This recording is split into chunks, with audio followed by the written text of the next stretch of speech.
Get ready for cargo shots from the Strait Times, presented by HACTL.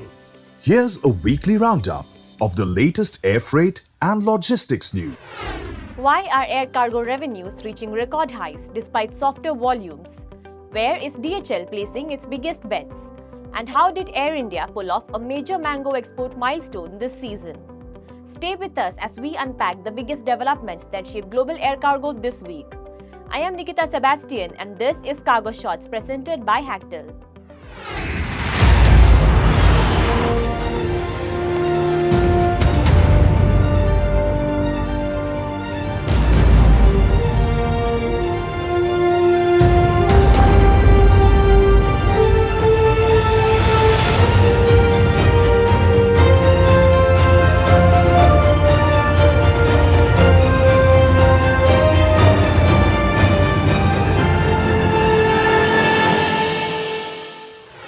Global air cargo is facing mixed market conditions with holiday disruptions and geopolitical tensions weighing on volumes, while higher rates continue supporting industry revenues.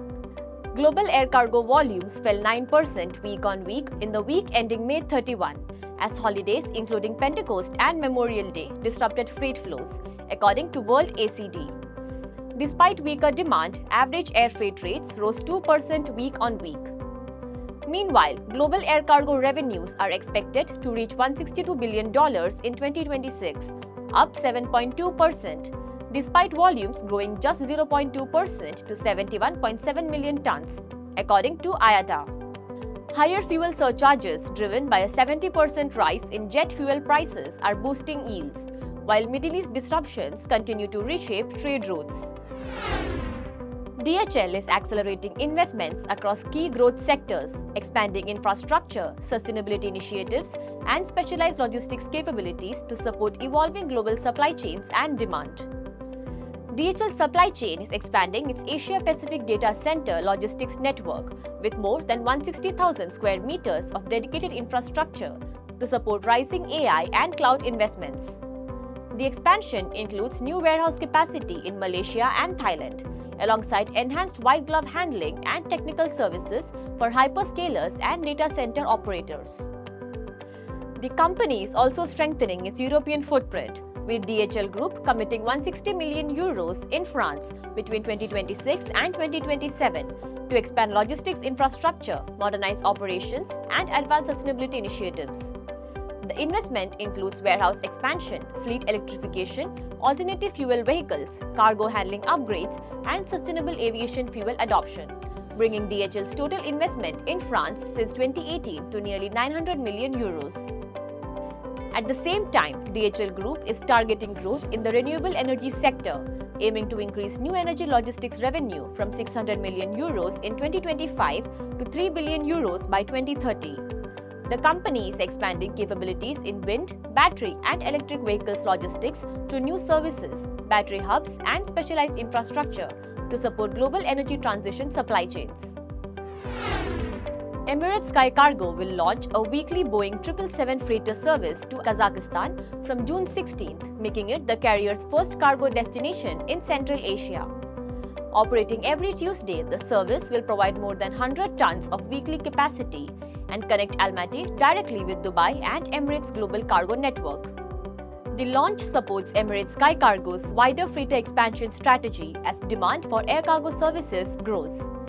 The airline has added 4 Boeing 777 freighters since March and expects 6 more by year-end, increasing its freighter fleet to 21 aircraft and strengthening connectivity between emerging and established trade markets. Qatar Airways Cargo and Qatar Aviation Services Cargo have secured IATA Sea Fresh recertification, reaffirming compliance with global standards for handling and transporting perishable cargo. The certification, aligned with IATA's perishable cargo regulations, validates the company's cold chain processes, quality management systems, and operational procedures across their network. The recertification follows ongoing investments in audits, employee training, process improvements, and operational coordination between the airline and ground handler. Qatar Airways Cargo said its fresh product portfolio supports the transport of fruits, vegetables, seafood, meat, flowers, and other temperature-sensitive commodities, while maintaining product integrity throughout transit. The renewed certification extends the carrier's compliance status through June 2029. Between April 2025 and March 2026, Qatar Airways Cargo transported more than 240,000 tons of perishable cargo worldwide, underlining its position in the global perishables market and its role in supporting international food supply chains. Air India transported more than 1,000 tons of mangoes between March and May 2026, contributing to over 3,300 tons of fresh produce carried during the period. Cargo volumes rose from 805 tons in March to 1,275 tons in April, before reaching 1,233 tons in May, reflecting peak harvest season demand. Most mango exports originated from Maharashtra and Gujarat, with Mumbai serving as the primary gateway. During peak weeks, Air India carried up to 180 tons of mangoes per week from Mumbai to London Heathrow, while Frankfurt received around 40 tons weekly, and Dubai, Newark, and New York JFK handled about 30 tons each. The airline supported exports through its temperature-controlled logistics network, which includes cold storage and active container capabilities across 14 airports worldwide. Air India, which handles more than 400,000 tons of cargo annually, uses refrigerated trucks, cool dollies, and thermal blankets to maintain product quality throughout the supply chain. Brussels Airport has begun construction of a new logistics facility in its cargo zone as part of a wider program to modernize cargo infrastructure and support tenant expansion. The 14,000 square meter second line facility, launched with a first pillar ceremony on June 4th, is scheduled for completion in 2027. The development will provide warehouse and office space for Usain Logistics and Air Promotions agencies, two long-standing cargo community members seeking additional capacity. Usain Logistics specializes in pharmaceutical logistics, while APA handles general cargo.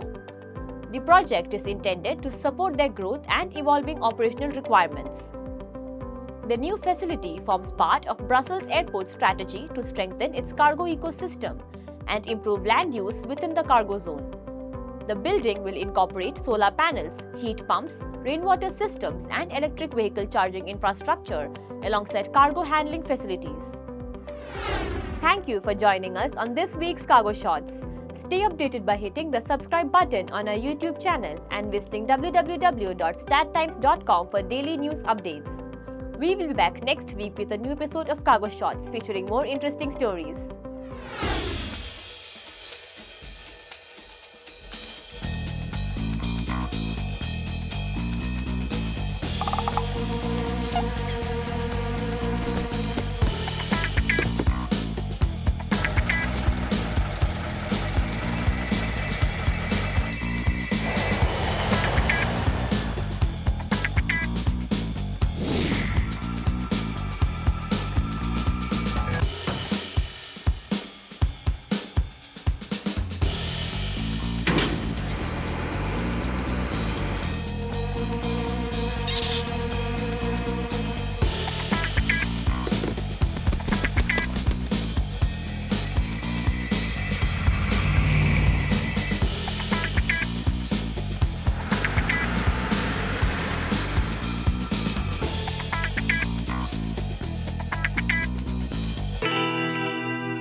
You've been watching Cargo Shots from the Stattrade Times, presented by HACTL. See you next week with more updates from the air cargo and logistics industry.